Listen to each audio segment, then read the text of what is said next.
Welcome to Hence the Future podcast. I'm Mattimore Cronin, I'm Justin Clark. and today we're discussing 2023. That means we'll be making predictions for the new year following the PEST model of analysis, assessing what's likely to change politically, economically, socially, and technologically in 2023.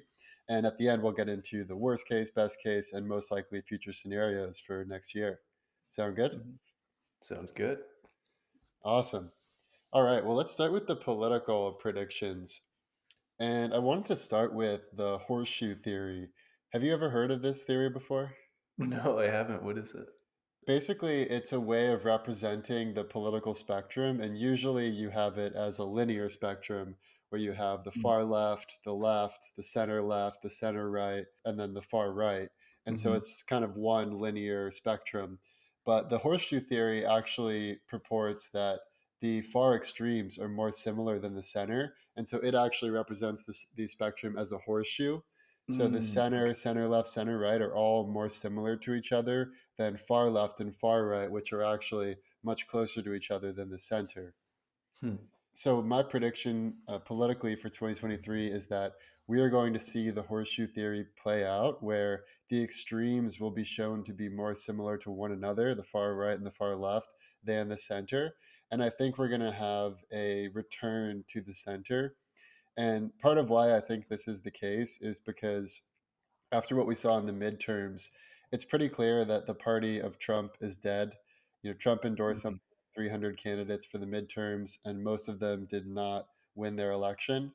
Whereas DeSantis, who's probably more of a moderate Republican, the candidates that took the approach that he had taken did a lot better.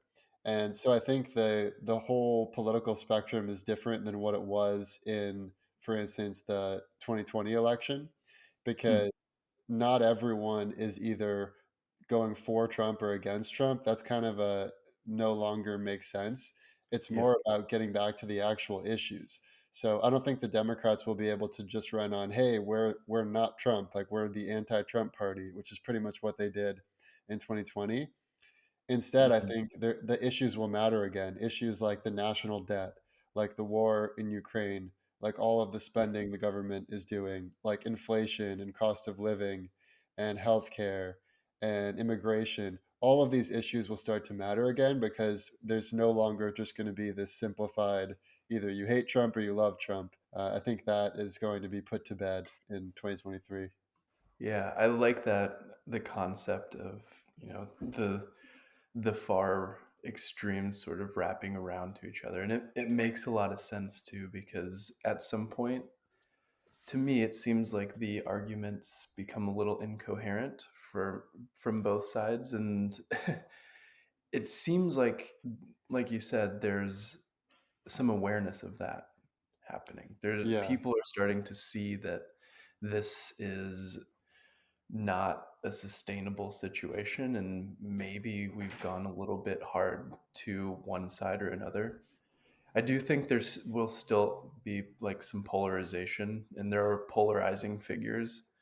I do worry that like Elon is positioning himself as like in the political realm. Like he's kind of been away from that, but now he's dipping his toe to a degree. But this might be a little bit more on the social side of things than Yeah, I was the going to say I political have a side. lot to say about that in the social Yeah.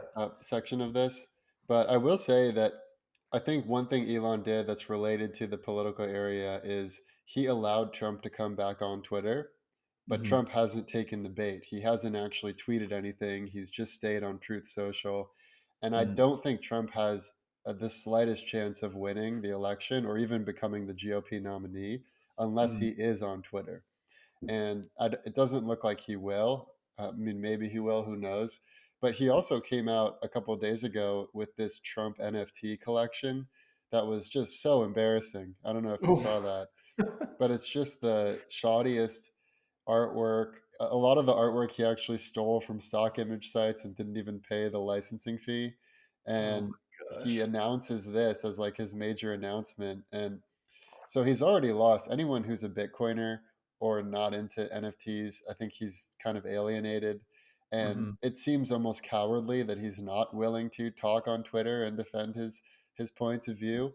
And the same Mhm, day he released the NFT collection, he also released his free speech platform where he says he's going, ban federal agencies from colluding to censor American citizens, ban taxpayer dollars from using the label misinformation or disinformation, fire every bureaucrat. And some of these are actually seem like good policies, but the way it's written is so authoritarian. It's like ban this, fire that, mhm. pass some new law, a new digital bill of rights. And it's like, Yeah, we don't need that. We already have the First Amendment. Just passing more laws and issuing more executive orders, in my opinion, is not the mhm, way forward. So I think it's quite likely that the political candidates that actually do well in the 2024 election are the more moderate candidates. So on the GOP side, it's not going to be Trump, it's going to be DeSantis or someone more like DeSantis. On mhm. the Democratic side, I think the reason Biden got elected was because he positioned himself as more moderate. And he hasn't actually acted that way since he's been in power. He's pretty much just done whatever the far left wants him to do. And that's Mhm, probably because of his age. He just doesn't have the wherewithal to actually push forward what he believes. So he just does what his handlers tell him. So mhm. I think that also is not going to work for the Democratic side. If there's anyone decent on the GOP side, I don't see Biden being a shoe in at all. Mhm. And then, Kamala's clearly not a shoe in, and I think Gavin Newsom is even worse than Biden. Or, I mean, the policies he's Mhm. implemented in California have been terrible, and gas Yeah. prices have gone up, and it just has not been good. Mhm. So hopefully, the Democrats have someone that is more moderate that can actually have a fighting chance against someone like DeSantis, who's more moderate, and then we can actually discuss the issues again. And it's not just going to be a tribal warfare of mudslinging of, oh, you like Trump or you hate Trump. It'll actually be a real election about the issues. Yeah. Hopefully, it might be wishful thinking, but we'll see. Well, I think that's true, and I also one other thing I'll add to that is it seems like the gerontocracy is crumbling. Oh People yeah. are realizing that we probably shouldn't have 80-year-olds running everything, Well, you have know? you seen the chart that shows the average age of a congressperson back in the early United States to today? It's I wild. haven't actually. I'd imagine it's a lot younger than So in the early days of America, like the Roaring Twenties, and even around World War One and that time period, the average congressperson was like 40 to 45 years old, Mhm. and now the average congressperson is like 60 to 70 years old. So it just shows that it's so disconnected from what the working population needs as far as their leadership, especially given how fast technological changes have been Mhm. in the last 20 years. It's almost like we've had the same generation since the 1970s has been in power the entire time. They've just aged up like 30 years since then. Yeah, and it kinda makes sense that, like, once you get into power, you wanna keep the power for you and your friends. Like, I understand how that can emerge from what we've created, but, like, Yeah. the I don't know, it makes me lose a little bit of, like, trust in the system that that's how it's being run. But I think people are, like, realizing that as a whole too, so Yeah. hopefully the democracy aspect of our country is, able to overcome this systemic failure because Yeah. Well, part of the issue is that the baby boomer generation, they're the ones that really implemented the social security system where you have to take a certain amount of every paycheck before the Mhm, employee even sees it, and it goes to social security. And then the idea is everyone pays into this, and then once you retire and you're 65 years or older, you can just live off of that social security. But the whole system mhm, is a scam because they've already spent all of that money, and they're not mhm. storing it safely for you. So the only way they can fund these unfunded liabilities is by creating new money out of nothing, which devalues the money you're actually getting. And so it really is this Ponzi system that the boomers had set up and the boomers benefit from, and no one who's younger benefits at all. I mean, there's no chance that the money you or I or our kids or anyone who's at all young is going to pay, that we're going to see a cent of that. Or if we do, it'll be a cent that's been so devalued that it's basically worthless. And so that's, I think, one of the other reasons why the gerontocracy, as you said, has kept power these last 30 years, because they have to safeguard this system that's been put in place. But at a certain point, the millennial purchasing power will be greater than the baby boomer purchasing power. And the voter Mhm, base for millennials will be greater than the baby boomer voter base.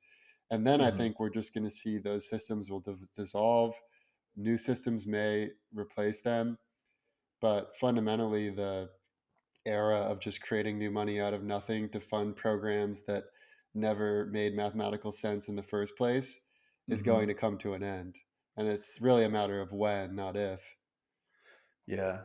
Do you think it would happen in 2023? Will it come to an No, end that no. quickly? Yeah, well, I mean, that's part of my just overall prediction for 2023 is that I don't think 2023 is going to be a season finale type of year. It's Mhm. gonna be more like a boring season, one maybe one season before the finale where you kinda set Yeah. up all the players. Yeah.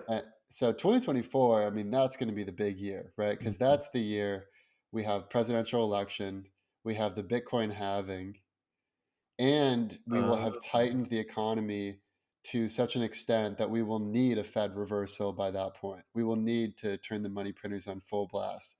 So when you combine those three things, money printer on full blast, US election, and Bitcoin going to the moon, I mean, the whole world is going to be different after 2024.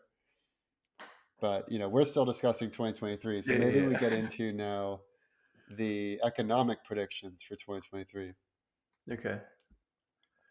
I can give some thoughts here. So I don't feel particularly qualified to talk about like public markets and stuff like that, but I do feel fairly familiar with the startup space and like kind of the private world, at least in the US. Um, there's been a total dry up in funding for not a total dry up, but it's like resources are much more scarce than they were previously. And in some sense, I think that's a good thing because some of the most valuable companies are built in these times where companies have to be really mindful about how they spend their money. And we're leaving the era of you have an idea that sounds cool, you get $1 million to $5 million before even building a product and having any users. Yeah. That's not something you can do anymore. Yeah, But the I $5 do million think dollar that PowerPoint pitch. I mean, seriously, if you were someone that came from Stanford and you had an idea of something that had a big potential market, you will get funded. It was it's just the way that things were for several years actually, but I think it's probably a healthy thing that we're seeing this constriction and it's going to continue constricting I think through 2023. Um, and I was listening to the All In podcast for the most recent one, and one of the things that they were all predicting is a lot of these more bloated late stage companies will be bought out by private equity companies, and Yeah, they will make the decisions, the hard decisions to cut and trim a lot of the fat that they've accumulated over the course of their funding rounds, and having these extravagant offices and really great perks to try to attract all of the talent. And I yeah. understand the need for these things, and if you have the money, why not? But some companies haven't really adjusted their spending, thinking like, oh, we're going to be able to keep raising at these valuations. Like, in the first season of Game of Thrones when the Ned Stark says, "You were born in the long summer. You have no knowledge of the cold." And I Yep. feel like that's where a lot of startups are, where they raised money during the easy money, zero interest rate environment. And Mhm. now, if they have to raise another round, it's going to be a down round. Their valuation will be demolished. Mhm. And no investor no VC who's already invested or founder wants to raise a down round. So Mhm. basically, their options are cut expenses like crazy so they can extend the money they currently have for as long as possible, or they have to, like you said, get bought out by private equity, and then private equity will do the same thing. They'll fire everyone who's not 100% necessary. They'll Mhm. automate, they'll downsize to a smaller office. And it's really interesting how similar this trend is across so many different areas of the economy. So, Mhm. for instance, I saw a really interesting thread on the auto industry and repos, like repossessions. And Mhm. basically, what happened, so people who got a car loan and, like a year or two ago during the Mhm. easy money environment, their cars were actually worth more back then. And so they got this loan at like a low interest rate for this car. And now the value of the car is like $10,000 less. So Mhm. there, in many cases, the loan amount that they still have to pay is actually more than the value of the car now. So it would not make sense to keep paying your loan if what you still owe is now worth more than the cost of the car. And so a lot of people now are no longer paying their car loans. And Mhm. the even craziest thing is that now they're actually getting new loans on a new car that's less expensive, and then just letting their old loan get their old car get repossessed. So it's like this dog eat dog world of, because the car industry needs to keep selling cars and signing these loans, they're willing to loan a car to someone who didn't even pay their previous car loan, because they understand that those people are underwater and they're at least somewhat likely to pay this new car loan at the lower amount. And then this wave of repossessions will hit, and companies like Carvana are going under, Mhm. and a lot of the easy money car companies that basically just tried to get as much business as possible are now underwater because the value of the cars has gone down. Mhm. So that seems pretty foreboding in the auto industry. In the real estate industry, I think a housing crash is really likely. And there's this chart that shows the previous housing bubble in 2008 and now in 2022, equity is way higher than debt levels. Like the size of the bubble in the housing market is like 3 to 4 times as big as it was in Oh, yeah. 2008. And so if the Fed keeps tightening, it is quite likely that we're going to see a bigger housing crash than we saw in 2008. It'll make 2008 look like peanuts compared to this. Oh my gosh, that kind of thing is that's a little terrifying.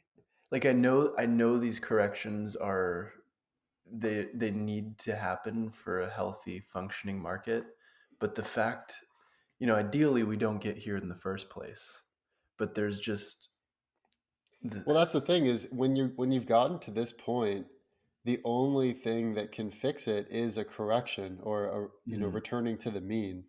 yeah, And so there is no like just keeping the bubble going forever and ever and ever. It's really just who gets stuck holding the bag. That's what it's all about. yeah, And then I just sent you another image that I thought was really telling, which is the Federal Reserve put out this projected monetary policy for the next mhm, 5 years. And you can see that we already have pretty high interest rates, relative to the last 5 or 10 years. We have, over a four interest rate right now, about four and a half. mhm, The Fed is predicting it will keep hiking up interest rates throughout all of 2023 to five, maybe even as high as 6% interest rates. And Elon has said recently that if the Fed gets to those levels, he thinks the whole economy is going to break, because so much of the debt and loans that people have taken out are lower than that, and so it's just they're not going to be able to operate with that high of interest rates on mhm, the money they still owe. yep, And if you look at how this is projected, basically we already have high interest rates in 2022. 2023 is predicted to be higher. 2024 is predicted to be as high as 2023 or lower. And then mhm, 2025 is predicted to be lower. So basically, what the Fed is predicting is that we'll keep hiking throughout all of 2023, and then we'll start easing the mhm, monetary policy again, which is kind of like just what we were discussing about 2024 being the season finale year. So given that, if that actually is accurate, if the Fed does continue to hike rates through all of 2023, I mean, I think there's no safe asset other than bearer assets like Bitcoin and gold. I think Mhm. the stocks are going to continue to fall. You look at the ratio of earnings to equity value, and they're still really high. Like even for Tesla, which has been one of the best performing stocks, I think it's going to crash to maybe even like 50 to 100 per share. And a lot of Mhm. other big tech companies will also continue to crash. There's just still a lot more fat to trim there. Yep. I think in the in the crypto industry, I think there's going to be more collapses of crypto exchanges and trusted third parties. Specifically, Binance has been getting the most attention, and I do think they are at risk of collapse. And they are one of the biggest crypto exchanges in the world, if not the Mhm. biggest. Also, Gemini has paused withdrawals. They're one of the biggest ones in the US. They're Oh, really? likely, and they've been considered one of the most trustworthy ones, but they have paused withdrawals, and that's not a good sign. And then Nexo is another one that's not as big, but it actually might be the first one to collapse because they offer like crazy high return, like 16% or something, which is just not sustainable. So Mm. if you have money on any of these exchanges, I would recommend getting it off immediately. And Yeah. so really the only thing that I think is safe is Bitcoin and like bearer asset like gold. Um, And the thing is, the last thing I'll say for the economic predictions is that the base case is that we don't see Bitcoin hit another all time high in 2023. If the Fed continues to tighten, it stands to reason that every asset will do poorly. Mhm. Crypto, stocks, bonds, real estate, Bitcoin, gold, literally everything will not do well. But Mhm. relatively speaking, obviously some assets will do better than others. And the real question is if and when the Fed does pivot, what's your position at that time? Because there's not going to be time to all of a sudden buy in on whatever asset you think is going to do well when the Fed does reverse course. I mean, we're going Mhm. to see something, I think, like after 2020, we had the V shaped recovery where the market crashed and then immediately thereafter it hit new all time highs and everything was through the roof, like just rising in value to an incredible degree. That's Mhm. because the Fed printed $13 trillion since COVID. And they did it pretty much immediately once the COVID crash happened. The only reason why we haven't seen that now is because the Fed hasn't been printing money, they've been tightening. Mhm. So I think the wisest move is to already have the long term assets that you think are going to do well before the Fed pivots. And as long as you do that, you'll be fine. And Mhm. so the only ones I think are worth holding is Bitcoin, bearer precious metals like gold, and Mhm. then really high quality companies. Like I think energy stocks are everyone's going to always need energy. Mhm. And then also I think there are some value stocks like some companies that are just solid companies and they don't have really high multiples and Right. but those are really the only ones I think is safe. And people also bring up real estate, but the problem with real estate is you have the counterparty risk, which is the U.S. government, and you never know, are they going to implement an eviction moratorium? Are they going to raise property taxes? Are they going Mhm. to implement other rules? And so you just are more at the behest of the state if you own property. I think Mhm. it's an okay investment. Like it's definitely better than crypto or some crypto outside of Right. Bitcoin or Yeah. penny stocks or whatever, but it Mhm. still has a lot of risk. Yeah. Maybe the best time to buy is going to be after whatever crash happens. Like then, okay, maybe you can get it at slightly lower prices. Like right now, I was looking at the price of the mortgage payment on a house that used to be worth like $700,000 is equivalent to a mortgage payment on a house that is today worth like $400,000 because of the interest rate increase and Yeah.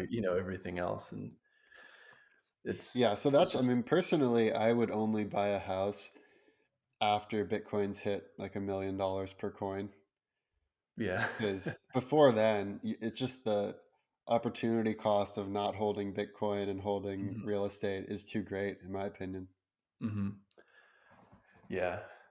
Yeah, and I'm with you too on, like, finding some companies you really believe in, and I think that'll always be a viable strategy to just, like, look for the companies that you trust, you're a customer, you like their stuff, and just buy some of their stock, and maybe buy some of it regularly, so you do a bit of dollar cost averaging, it's Totally. There's a I forget who said it, but there's some quote that said, "If you wouldn't hold an asset for 10 years, you shouldn't hold it for 10 minutes." So Mm, only buy yep, things that you would wanna hold for at least 10 years, and if you do that, you'll do far better than someone who mhm, day trades and is constantly buying and selling and incurring fees and getting front mhm, run, and it's just the day trading way of life is not the way to go if you actually wanna build long-term wealth.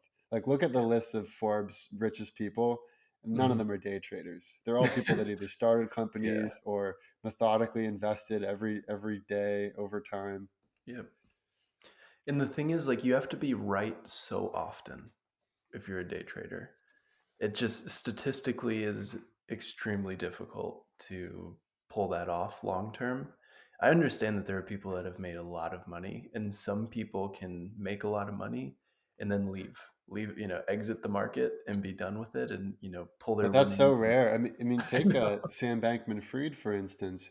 Here's a Mhm, guy that was able to day trade to become a billionaire and then lost it all because he got too greedy. And I think mhm. that just shows if you're in that mindset, it's gonna be really hard to walk away because you're already in that, quick dopamine hit kinda mindset. It's the Yep, same reason that when people are in casinos gambling, they never walk away when they've made 500 bucks. They then double mhm. down and then they lose it all and then they take out more money and then they're in the hole, and that's what happens almost every time. Yeah, I mean, it really is an addiction. Yeah.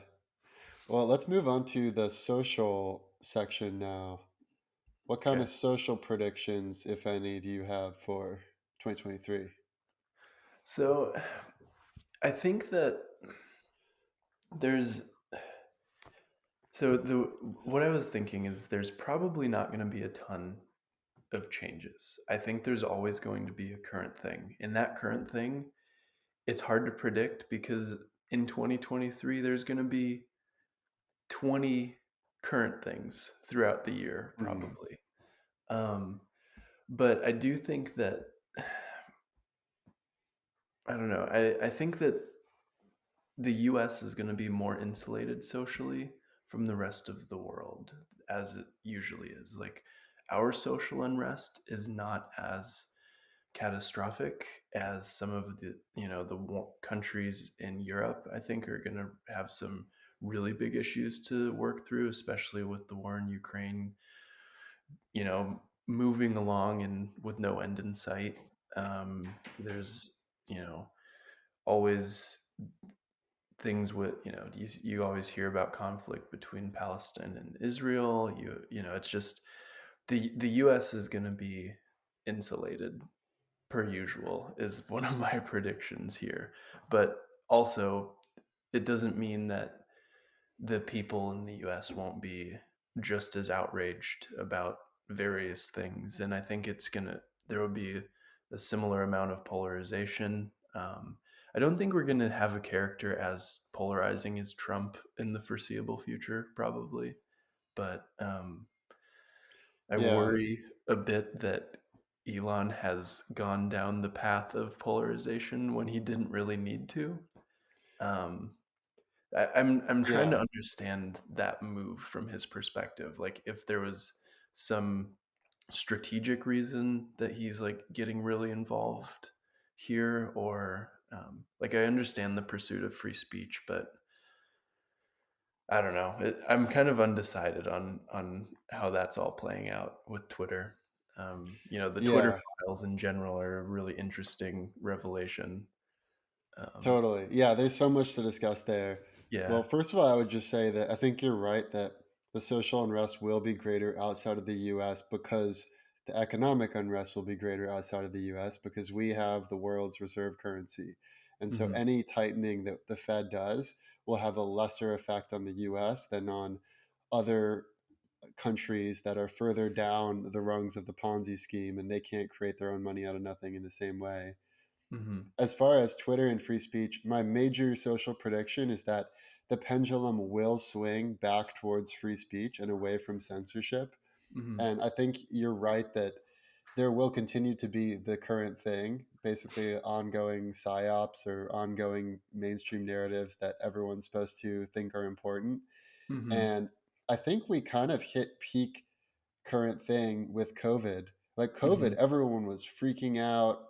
Hardly anyone questioned it initially. And since then, I think each PSYOP has been less effective at capturing Mhm. everyone's attention. So, like the war in Ukraine was less effective than COVID. And whatever Mhm. they launch next, I think is going to be less effective than that. And so Mhm. it does seem like the information world is continuing to fracture into different areas. And Twitter has been kind of the one leading the charge because Yeah. they have been fighting on the side of free speech. And not only that, but they've actually revealed a lot of what happened under previous management.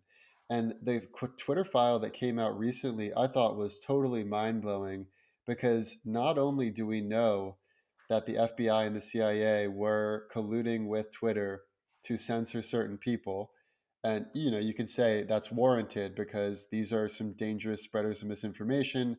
The FBI and the CIA tell Twitter, hey, you might want to take a look at these accounts. They remove them.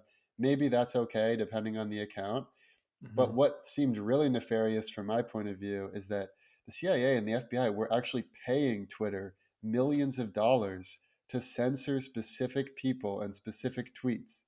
So there was literally backdoor money going to Twitter's executives for the purpose of censoring speech. And this wasn't like they were censoring dangerous threats to people's safety or things like that. It was just political speech, people sharing opinions Mhm. that the CIA and the FBI didn't like. Stuff like people criticizing, the mandates and talking about how closing schools is going to have an impact on kids' education, which we now know is totally true.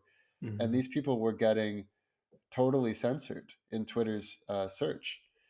And so I think this is just there's no going back. Like the cat is out of the bag with that. And Mhm. and here's I think this is the crux of the issue is that Mhm. the real history of the world is totally different than the history we're taught in school. And the whole purpose of why there's two different histories, the real history and the one we're taught in school, is for the purpose of keeping the dollar hegemony going. If we Mhm. actually learned about the creation of the Federal Reserve in 1913, going off the gold standard in 1971, going to 0% fractional reserve banking requirements in 2020, there would be a revolution in the streets by morning. Yeah. But so they can't tell people the truth. But here's the thing is if you allow free speech, eventually the truth does come out. Mhm. I think there's a lot of good people that work for all of these organizations. Right. So it's not to say that they're all terrible people or terrible organizations, Right. but it's important for us to allow the truth to be spoken freely so that we can correct whatever the issues are.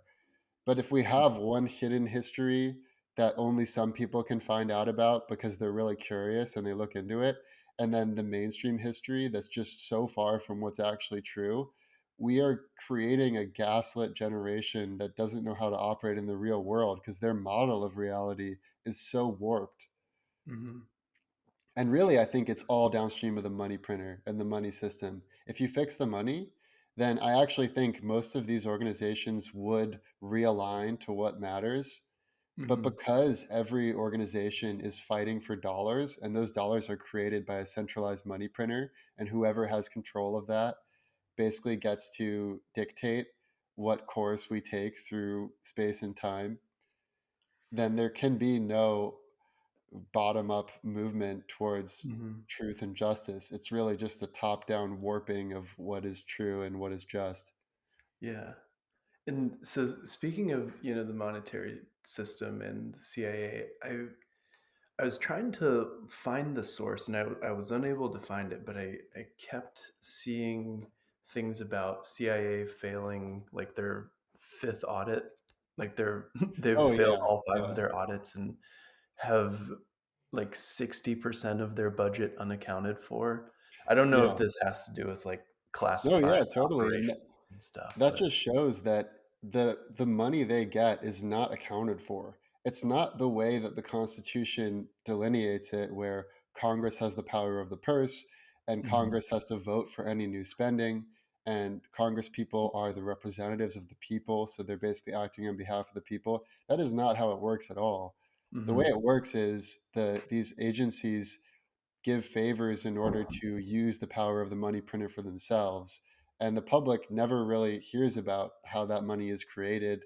And the Federal Reserve is not even an elected body. It's not in any way federal or part of the government. It's a consortium of banks that have monopoly over the US dollar.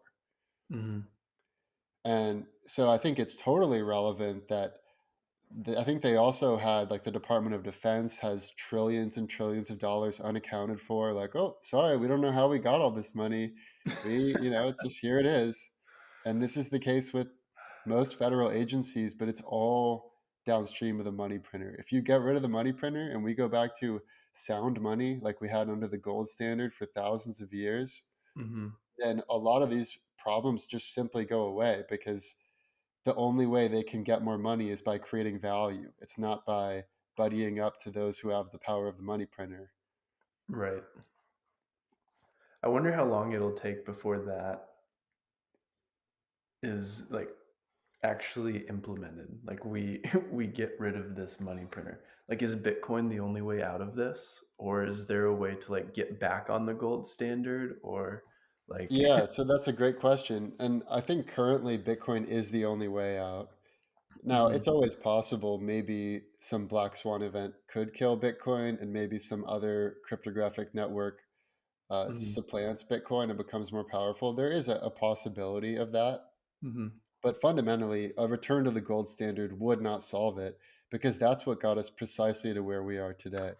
Yeah. And gold is heavy, it's physical, so you can't easily transport it across the world, and you can't Mhm, easily take it from an authoritarian country if you're fleeing to another country. And so it ends up being centralized in the London Bullion Bank and in all of these centralized areas. And then you can totally warp the amount of claims on that gold relative to the actual gold they're holding. So mhm, Bitcoin is a way to improve upon that because it's basically like imagine if you could instantly send gold anywhere in the world and you could actually hold your gold in your head just by memorizing 12 words. That's basically what Bitcoin is. And because it's the first cryptographic blockchain to reach mass adoption, it has the longest record and it's the most decentralized and it's the most dispersed throughout the world. So it mhm. would take a lot for another cryptocurrency to take over Bitcoin. And personally, I don't see any single point of failure. Even if there was some massive bug in the system and Bitcoin stopped producing blocks, or Mhm, someone created way more Bitcoin than 21 million, or any of these things happened, you could always just go back to a previous block where things were working well, fix the bug, mhm. and then keep moving forward into the future. So I can't think of any scenario where you wouldn't be able to fix whatever issue Bitcoin might encounter Yeah. because it's decentralized and because it's so robust and because there's copies of the entire blockchain back from the very first block all around the world. I mean, Mhm, I have a copy of the entire Bitcoin blockchain and I could restart the network theoretically if even every other copy got demolished. mhm. So, Yeah, but I I think have it this will take some years. It's not going to be in yeah, 2023. yeah. I have this feeling that, the the people in charge of the current money printer really, or at least certain people, benefit from the fact that cash in certain types of the current system are completely anonymous. And I think if if there's a system that doesn't allow for billions of dollars to just sort of poof out of existence, or you just don't really know where it came from or where it went, that benefits a lot of people in certain types of power. But it doesn't seem as possible with Bitcoin or some sort of digital currency where you do have the full ledger. You can see every transaction. Even if you don't know who made it, you can at least see where it's going. Whereas That's cash true. is like, there's nothing. There, for the most part, it's hard to Yeah. trace Well, cash. I will say Cash actually isn't 100% anonymous because Right. they have codes on the actual Yeah. dollar bills. So anytime it goes to a bank, they Mhm. couldn't track you exactly, but they could at least connect some dots, especially if you Mhm. have a lot of like tons of cash and it's like one Mhm. person spending all this cash, like a Yep. mobster or something. And then I would also say Bitcoin does have some privacy tools that Cash doesn't have, like coin joins and collaborative transactions, Mhm. where basically you can create a collaborative transaction with a bunch of other people who own Bitcoin, and then it mixes all of the UTXOs together. And so Mhm. if you're trying to surveil where this payment came from, like let's say I donate to the truckers in Canada with Bitcoin in a much more private way than they actually did Mhm. through a coin join, they would have no way of knowing who donated because they would see thousands of potential addresses that went into that coin join Mhm. and then only one output. And so you're one of thousands of possibilities. And so that's why they Yeah. say privacy loves company, because it's Yeah. the more people that use cash, the more private, or the more people that use coin joins, the more Mhm. private. Um, so yeah, there's it's kind of interesting that there's the benefit of transparency where if you're actually tracking how the government spends money, you are able to do it in a more transparent way through Bitcoin Mhm. versus the fiat digital dollars. Yep. But it also has ways of being private. So I think it is a great, middle ground for both of those reasons. Yeah. Yeah, I completely agree. Because cat obviously with cash, there's a lot of issues with like laundering the money. If you're trying to be totally anonymous and hide where it came Yeah. from or that transactions happened. By the The way, thing. money laundering, I think, is a psyop itself. Because the whole meaning of money laundering is basically spending money without the government siphoning off some of that for themselves. And Mm. prior to the income tax, that was just called money. There was no money laundering. You just spent money you had, and it was your money. So this However you whole got it. yeah, and yeah, you might have gotten it from nefarious ways, but then, if you upset the wrong person, they'll come after you. So it's not like it was Mhm. totally unchecked. Mhm. But this whole idea of money laundering as being this horrible, ethical imperative that we must Mhm. stop, I think is just ridiculous. Yeah. Yeah, interesting.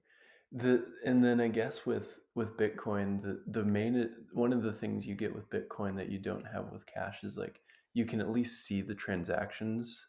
Like with cash, the money can exchange hands hundreds or thousands of times before it needs to be spent in like a legitimate source. So if you think of like cartel cash transfer this is just a contrived example. I don't know if this is this is how it happens, but you can imagine cash just transferring from one person to the next for you know hundreds of transfers without it ever needing to be spent really, but it's still Yeah. like changing ownership in a way. Well, I think the corollary for that in Bitcoin is the Lightning Network. Because when Okay. you're sending Satoshis over the Lightning Network, you're not actually transacting on chain. You're just sending it through Oh, different Lightning channels that have liquidity.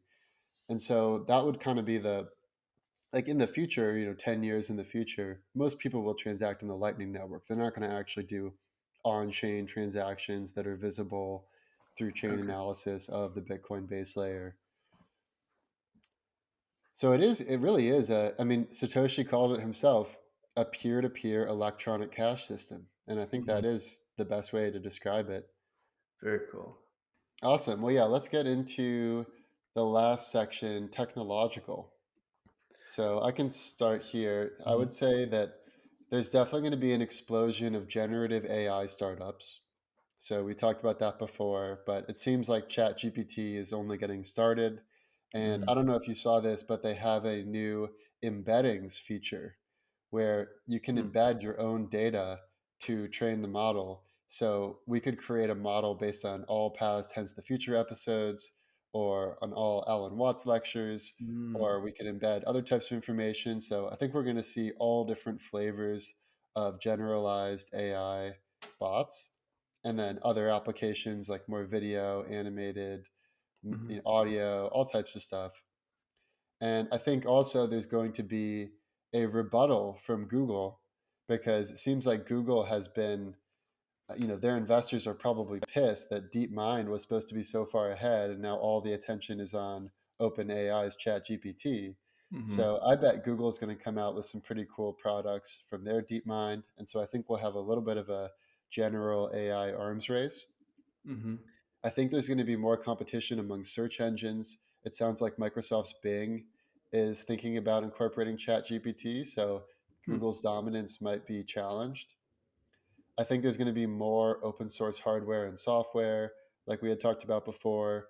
Yeah. The biggest invention that would, I think, change the world more than almost anything is a fully open source hardware and software smartphone that would Mm, be better than Apple, cooler than Apple. And I think a lot of the big tech companies are going to fire a lot of their workforce to stay solvent. And they'll mainly focus on keeping the 10x engineers, like keeping their very best people, and maybe also leaning in a little bit more to automation and robotics where it makes sense. mhm. And then I think VR and AR won't have a major breakthrough. It seems like 2023, it's just still not quite there. It'll mostly be R&D. Yep. Um, And then, yeah, in general, I just think the technological trend that is most salient to me is just we're moving towards more decentralization, kind of breaking the big tech's walled gardens. Mhm, And people are going to look into alternative healthcare, like crowd health is interesting, hmm. alternative education, like pods, homeschooling, alternative monetary system, like Bitcoin, Mm. and just generally, I think there's going to be a breaking up of some of the big behemoths, and people will kind of move towards more localism and more resiliency. Yeah. Yeah, those are all really good points. And obvious, generative AI in general is going to be the biggest, I think the fastest moving space. It's Hmm. already pretty good, but to touch on your point about Google, I really think DeepMind is going to be releasing some cool stuff. I wonder if they were just a little bit more perfectionist about some of their things. So they have this text to image model, Imagen. I think it's still in beta.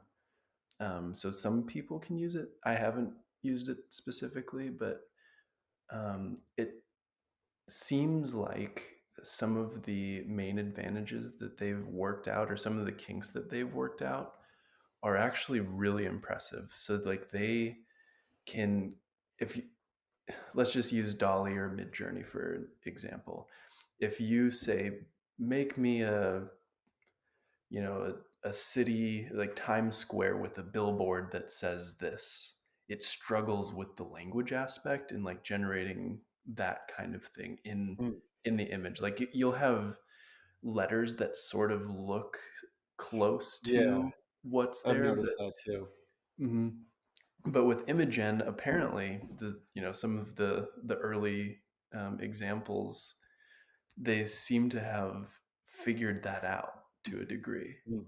I don't know if it's perfect or not, but it's one of those cool things that's like pretty important for generative AI to have like language within the images that you're generating. So Yeah. I think that'll be a cool advancement. Um, GPT-4, I mean, that's got to be. Mhm. I think that's going to be 2023, and one of the so speaking of GPT related things and just large language models,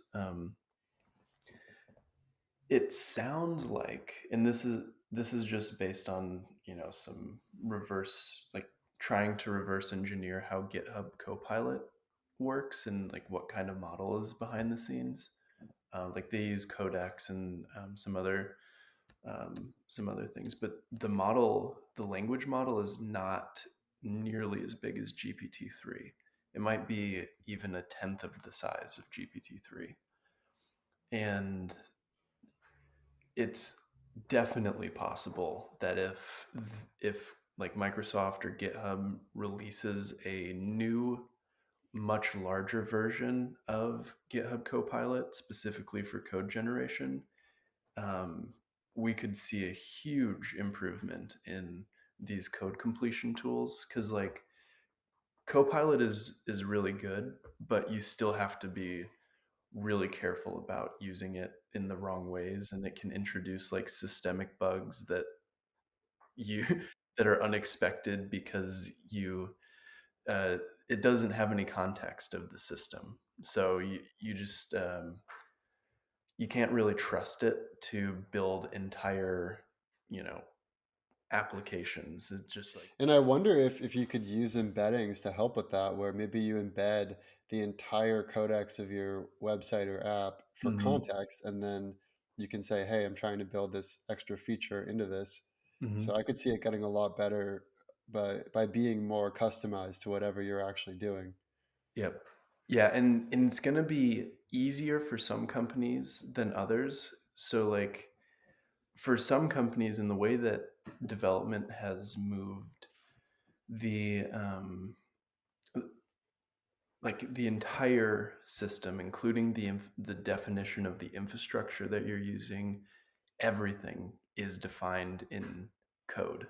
So if it can have the full context that, and this isn't, I don't know if this is the most common thing in the world of development. I think it's best practice, but a lot of companies still have pieces of their system that are sort of not defined in their code base. You know, if you just have servers that you administer, like it's hard to have all of the details of those servers defined in code. Um, but in certain types of architectures, you can have almost everything in your code base, and that Mhm. would be enough to give the system context for, you know, these AI code generators. Which the like one of the things that I'm thinking with this generative AI stuff is individual output is going to, and we've, you know, we've talked about this in our generative AI episode, but the individual output will skyrocket by orders of Mhm. magnitude. And Yeah.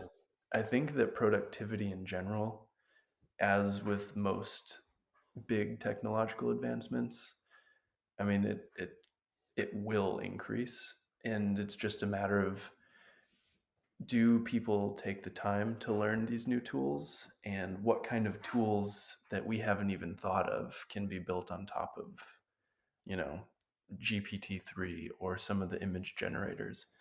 It does seem that GPT and language models are going to be the most useful right off the bat, but the image generation is going to be really cool for just creative output.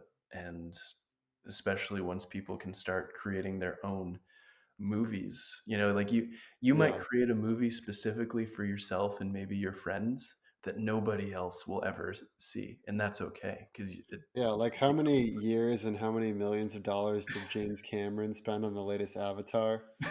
Like, imagine if you could just create something that was that level of quality Mhm, of cinematography and graphics, mhm, but all from your home with nothing more than a general AI counterparty mhm. to help you. And I mean, it'll happen at some point, you know, Yeah. and it's even potentially gonna get to the point where you're walking around in a little game world and it's an interactive generation. Uh, Yeah, that's very cool.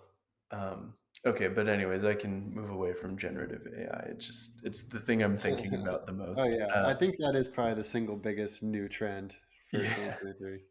But the one other thing, another notable technological leap was the recent uh, like net energy gain from fusion reaction, Yeah. um, Yeah. which is really cool. And I think that's going to drastically improve funding to fusion research. I definitely don't think there's going to be major breakthroughs in 2023, just because. fusion is an extremely technologically challenging um, problem to solve, and I think we're still quite a ways from like having scaled net energy gain, because this was like net energy gain for one tiny BB sized pellet of you know. Yeah. Well, hopefully it also provides more support for nuclear fission, like just the Gen Mhm. 4 nuclear power plants that we could build Yeah. today. And if we start actually building out our nuclear capacity, then I'm much more bullish on so many things. Mhm. But currently, the base power that all of society is depending on is dwindling, and we're trying to add these quote unquote renewable energy sources without actually having enough baseload for it to make sense. Mhm. And so I don't see any renewable energy future of solar, wind, hydro supplanting the fossil fuels unless we have nuclear. And Mhm. so hopefully this nuclear fusion mini breakthrough will create more support and more funding for nuclear related startups. And I'm with you. I'm not bullish on nuclear fusion being commercial ready for at least the next 10 years. But Mhm. hopefully in the next 10 years, we build out more nuclear baseload around the US and the world. Mhm. Yep. And the thing is though, like these sorts of things need to be pursued, in my opinion. And Yeah. even if it takes a long time, a lot of stuff is learned in the process. Hmm. So like we will get better at manipulating matter. We're gonna get better at just understanding and manufacturing pretty actually not pretty, but really, really complicated systems like the it could even help with like the particle acceleration labs, and there is a lot of private funding in the fusion space, and they're trying to do.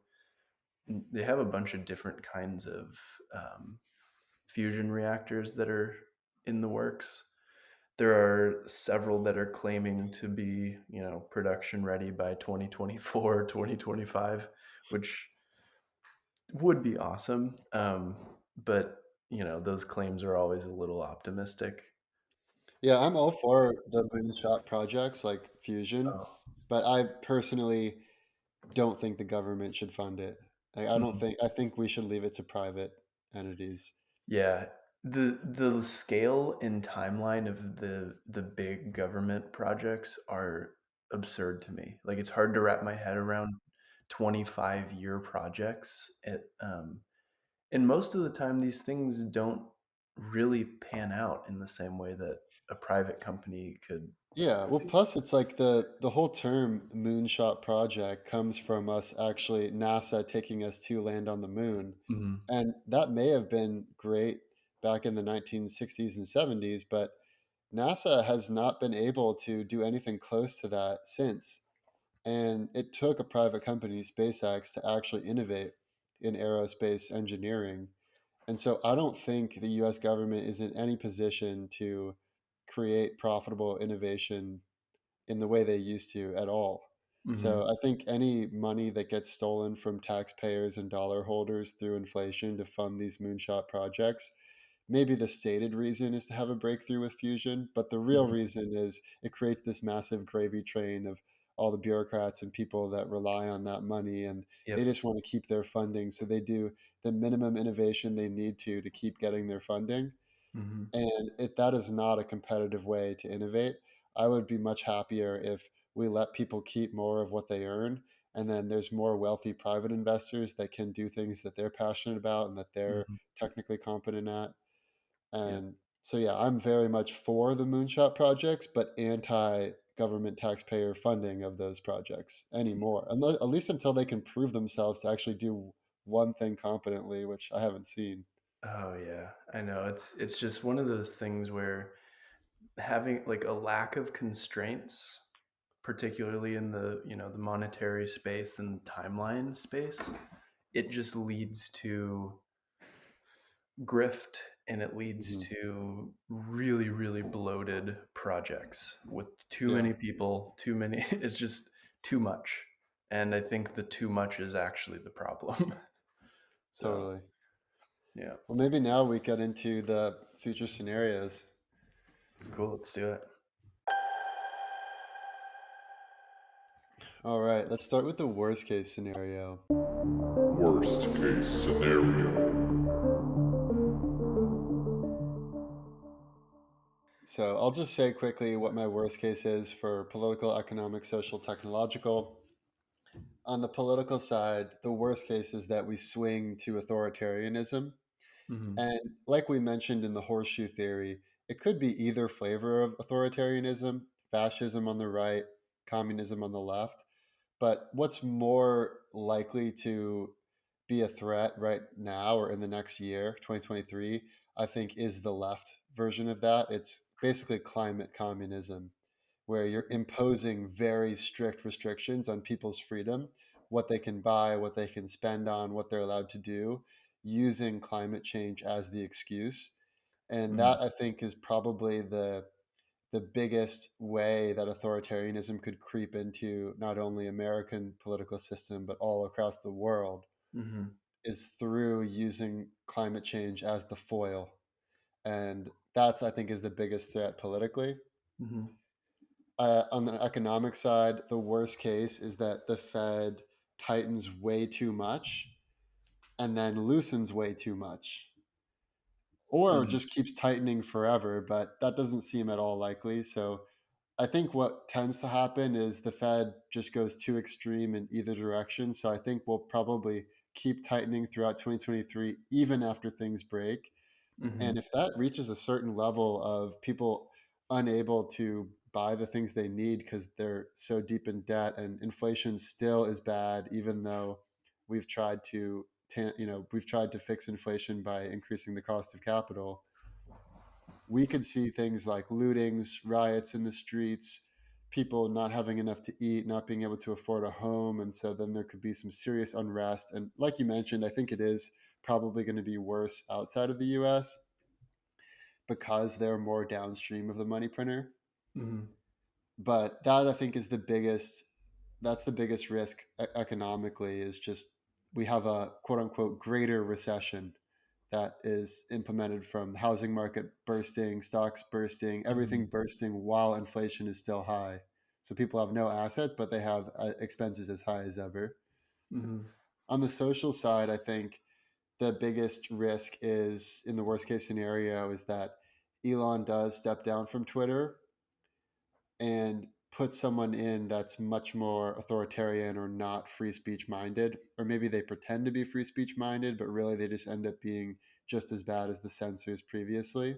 mhm, Now, I don't think this is as bad because there are already open source alternatives like Nostr, Nostr, which is built on the Lightning Network. hmm, And Jack Dorsey recently has been tweeting about that. And then Elon went ahead and banned any link to Nostr or link to Instagram or links to other third-party sites. And he has since taken that back, and that's no longer a rule. mhm, So at least he's learning from what the reactions are, and but then right after that, he put up a poll saying, "Should I step down from Twitter?" mhm, And currently it's 57% yes. So it does seem like Elon will, if he's true to his word, will step down from Twitter. So I think the biggest risk is just whoever takes his place. And the worst case scenario, obviously it's not likely, but it would be someone like Trudeau or Klaus Schwab, or even someone that's not known at all, but just yeah, happens to be sympathetic to more their causes. authoritarian. Yeah, exactly. Like, someone who's just not going to allow for free discussion of any issue that might arise. Mhm, But there are alternatives out there, so I'm not actually that worried about that. mhm, And then technological, I would say the worst case scenario is that the AI becomes sentient and authoritarian in mm, 2023. And Sam Altman, the guy who created OpenAI, he's a total statist authoritarian guy. He's the one who created WorldCoin that scans everyone's eyeballs. And so the fact that this is the guy behind ChatGPT makes me a little nervous that if mhm, ChatGPT does become very capable, whether or not it's sentient, through learning from what everyone is putting into ChatGPT 24/7, that's not the best AI for humanity if it's run by a guy like Sam Altman. And so I am a little worried about where that goes. I think Google mhm, also has some issues on the ethical alignment front. And so DeepMind also is a risk. And Mhm. I would just say, more broadly speaking, if technology continues to move towards the Chinese style social credit system where everything is monitored and controlled, and it seems like the big tech companies are already moving in that direction, that is the biggest risk of all, I think. Yeah. But even that, I mean, at least we have Bitcoin and some things that are outside of the state. But it certainly would be a lot easier of a battle if the tech companies and the generalized AI companies weren't fully aligned with the state. If it was more of like we're all players on our one chessboard, but we all have various incentives, then we can come to something that makes sense for everyone. But Mhm. I guess my main concern is that the authoritarian state and the big tech companies and general AI is all on one side, and then you have that very lopsided, and then the freedom-minded Bitcoiners and Mhm. cypherpunks and free speech sovereign individuals are, much less powerful side of that equation. Hmm. Yeah, yeah, I'm I'm with you on almost all of that. So my worst case is I kind of baked all of the categories into one worst Yeah, case that's cool. scenario.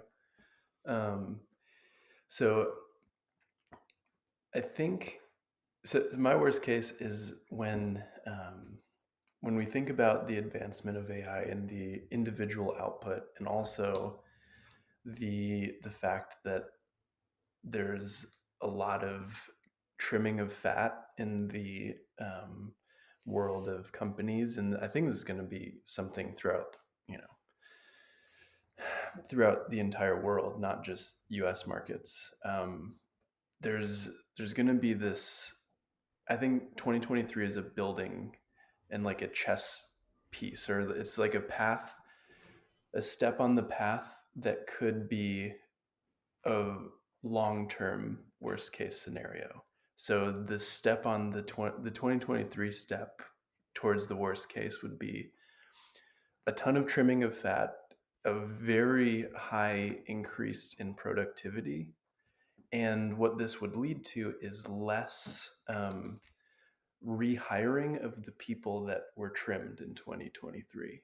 Like the And growth of a useless class, basically. yes, yes, yes, yes. And but to the point where it's like the useless class is huge. Like Mm. to um I just see it.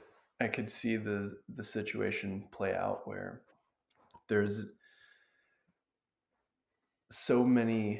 there's so much automation and so much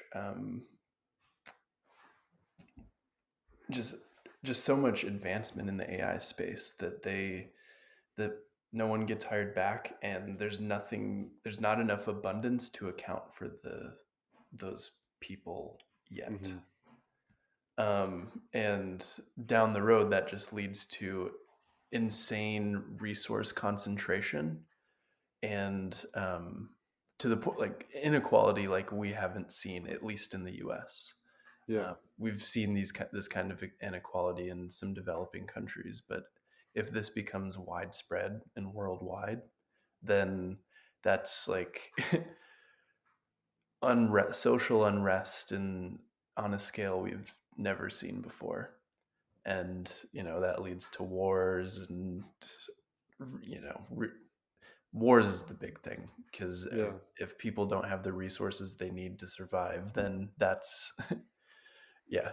So anyways, that's kind of my worst case for Yeah. for all No, of I these think that's well scenarios. put. Well, let's move to the best case now. Best case scenario.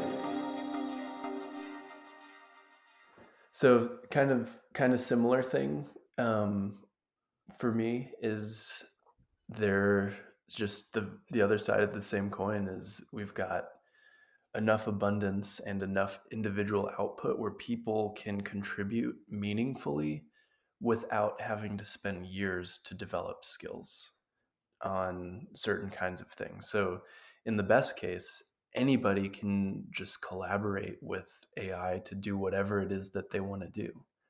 And I think It's weird that this is like the best case and worst case are so closely related in my scenarios, but Yeah, I think with enough forethought and with enough support and from, companies, government, and with just a relatively functioning system, monetary system, this can definitely we can go from worst case to best case, and people have enough resources to cover anything that they need, and people in developing countries can contribute on a scale that they haven't been able to before, with internet reaching the corners of the earth that normally haven't had any connectivity to the rest of the world. Like, anybody can contribute anything to anyone, and the the useful output of humans might completely skyrocket. And we do have, it leads to an era of radical abundance. Either way, I don't think these things are going to happen in 2023, but like I said, it could just be the step on the path to one of these outcomes. um, yeah, so curious yeah. what yours is. I think that's good. And kind of an interesting counter to your worst case that you mentioned. The best case is kind of similar or the same, the other side of the same coin. Hmm. It does seem like on the one hand, you have a lot of people will become obsolete, the quote unquote useless class, if Hmm. AI is so advanced, then a Yeah. lot of these middle manager jobs will simply go away. And so you could basically have like one engineer do the work of 100 engineers because he Hmm. has AI supporting him. And then maybe those other engineers, they're just simply not good enough to warrant being hired. And so Hmm. you have all these useless people. Now, I would say the counter to that is that in the Bitcoin world, even being the most old school type of like being someone who makes cheese or being Hmm. someone who like knits sweaters or someone who creates hydroelectric power or whatever you Hmm. do, all of things that are considered old jobs that wouldn't be attractive jobs in the year 2020, let's say, Hmm. those become cool again because you can store the what you actually make from the product of your labor in a form of money that holds its value and actually grows over time. Hmm. So I think, not every engineer that gets fired is going to become a cheesemaker, but some Hmm. of them could, and then other ones could become, create some type of hot sauce from the, whatever they grow or they. Yeah. So basically, my point is that a lot of the old school jobs come become cool again and become profitable again Mm. once you're on a sound money system. And part Okay. of why it's so warped now is because it is like we're living in Weimar Germany, where you don't know what things are going to cost next month, next year. You don't know what people are going to need, aren't going to need. And everyone's trying to cut costs and increase their income, and people are Hmm. stealing from one another and Yeah. lying and all this nefarious stuff. Once you get back to sound money, you can be a cheesemaker and you can live a Yeah. great life, you know? Yeah. The rise of the craftsman again. Yeah, it's like Monty Python. Blessed are the cheesemakers. um, but yeah, anyways, I would say my best case scenario. So I broke it out down into political, economic, social, technological, and political is that we have a new political leader that could be like a young Ron Paul, someone Mm. who is libertarian minded, who's not super partisan, like leftist or rightist, but someone who just speaks the truth in a way that everyone can get behind and bring us into alignment with reality and bring us back to a sound money system, get rid of a lot of the bloat of government, and someone who's really just going to not be beholden to any of the lobbying groups or the military industrial complex or any of these forces that tend to take control of whoever the presidential candidates are. Someone who can actually lead us forward into the future. Whether Republican or Democrat or independent or Green Party or Libertarian, it doesn't even matter. But that would be my ideal is we have like a new young Ron Paul who Hmm. blows out of the water the the Trumps and the Bidens of the world. Yep. On the economic side, I would say that the best case scenario is the Fed does have a smooth landing. So it does only raise interest rates until things break. Then it eases slowly enough so that we don't have massive hyperinflation all at once. And it's a lot to ask for. I don't necessarily think this is likely, but that would be the best case economically. Hmm.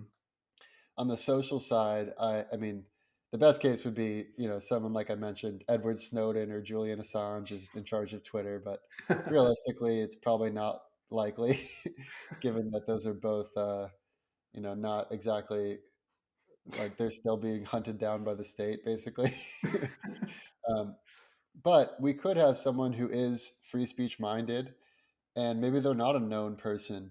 Maybe they're just someone who is aligned with the First Amendment, and maybe it's better that they're not known. And Elon Hmm. can focus on innovating with rockets and electric cars and other things. Hmm. And then this person can actually just implement policies that make sense on Twitter. And then the entire world can eventually realign towards the truth, and we can move forward, and we can put aside all of these constant psyops that are and censorship campaigns that are being taken place. Hmm. And then the last thing I would say is technological. I think the single biggest, most bullish thing for technology would be if there was a breakthrough open source software and hardware smartphone. And I could see this really becoming big in a short time period. Like, just imagine if there was some company that had a fully open source hardware and software, and it looked really cool, looked sleek, and all of a sudden you start to see people walking around with it, maybe even a couple celebrities have it, and then all of a sudden it's way cooler to own this phone than it is to own an iPhone. And Hmm. then overnight, basically, we could have everyone more aligned towards privacy, towards open source hardware and software, against surveillance. Hmm. And I think we are, if not next year, we are at least at most a few years away from that. And yeah, I think all of those trends kind of work together. It really is just a move away from centralized control over what you're allowed to think, what you're allowed to say, how you're allowed to spend your money, Hmm. into just more power for individuals to decide how to spend their money, say what they want, take whatever actions they want, as long as they're not infringing on the actions of others. Yeah, very cool. And there is an awakening that's taking place, and so I don't think that awakening can be put back in the bottle. Hmm. I agree. Yeah, that's even like part of the likely scenario, that awakening. Yeah, definitely. Well, yeah, let's do the likely. Most likely scenario.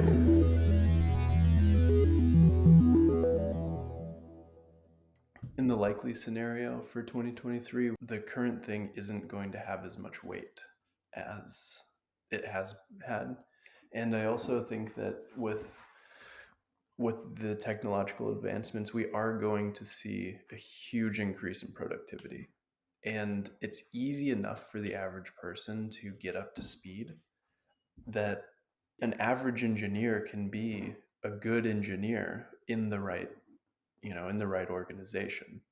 Um, Now it's still a matter of like how much are engineers going to be paid if most of the code is written by artificial intelligence. And I think that there's going to be corrections on all fronts. Like software engineer salaries might be a lot higher now than they might be for a really long time until there's a much more specialized sort of engineer, like a quantum program designer or something.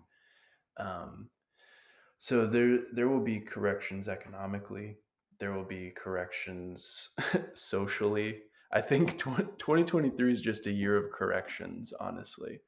People Hmm. are seeing that they can't necessarily trust everything that the experts are saying. And I think that's becoming more and more understood by even like people on all sides of the political spectrum. And trusting experts is no longer a political thing. It's just a people are learning to think for themselves a little bit more. And I don't know, I'm usually a little bit more of the pessimist here, but I'm pretty optimistic for 2023.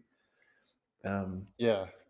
so, Yeah, me too. I see 2023 as being an improvement on 2022 without any major reversals. So I think a lot of the trends will continue. But mhm, like we said in the beginning, I don't think we're going to see major changes until 2024. mhm, But on the political side, I think it is probably too much to ask for a young Ron Paul libertarian candidate to take everyone's hearts and minds. But mhm, I think it is likely that we'll have people that are more focused on centrist policies that are more popular. So on the right, we might have someone more like DeSantis. On the left, someone more like Joe Manchin or Kirsten Sinema. mhm, On the economic side, I think the Fed will probably tighten too much and then ease too quickly. And that's what they tend to do. It's this yo yoing.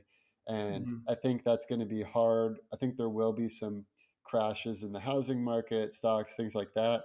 And then once they reverse course, we'll see all those assets skyrocket, especially Bitcoin, which has absolute digital scarcity. mhm, On the social side, I think we will move towards free speech regardless of what happens on Twitter, whether it's the path of open source platforms like Nostr or whether it's Twitter itself and then other mainstream platforms also go more on the side of free speech like Facebook and Instagram. I think that is unavoidable that we are going towards free speech. And then mhm, with technology, I think we are going to see this AI arms race, the generative AI arms race. That'll be probably the most interesting thing for us to keep tabs on. mhm, Open source will continue to grow and flourish. The big tech companies will try to keep their walled gardens tight, and they'll try to, implement stricter rules. Seems somewhat likely while trimming the fat, mhm, but a lot of these trends I think are pretty much unavoidable. Like we're gonna see more freedom, more individual liberty, and less command and control in the long run. mhm. I would say, but 2023 will probably be a little more of the same until the massive 2024 reversal happens. That's generally how I'm modeling out next year. Nice. Yeah, and I would say it's always harder to predict when there's a major reversal than things are just going to keep continuing forever in the Right. same way they have been. And so I think actually the single biggest risk is that people get lulled into a sense of complacency where they think the trends that happened through 2022 are just going to keep happening. And a lot of people, I think, they'll sell their Bitcoin for Mhm, cash and then the reversal will happen and they'll be left with worthless cash mhm, and they won't have any hard assets. I think that's the biggest risk in 2023. mhm. Yeah, through these reversals and corrections is where fortunes are made. So, Yeah. yeah. We are all gathered Yeah, here this is today one to for the talk history about books for three sure. very important things. We're All going to right. talk Well, I think about that's a good what place to has end it. happened, Thank what you is all for currently listening, happening, and and what I'll will see you next time. inevitably happen. The past, the present, and the future. Our computer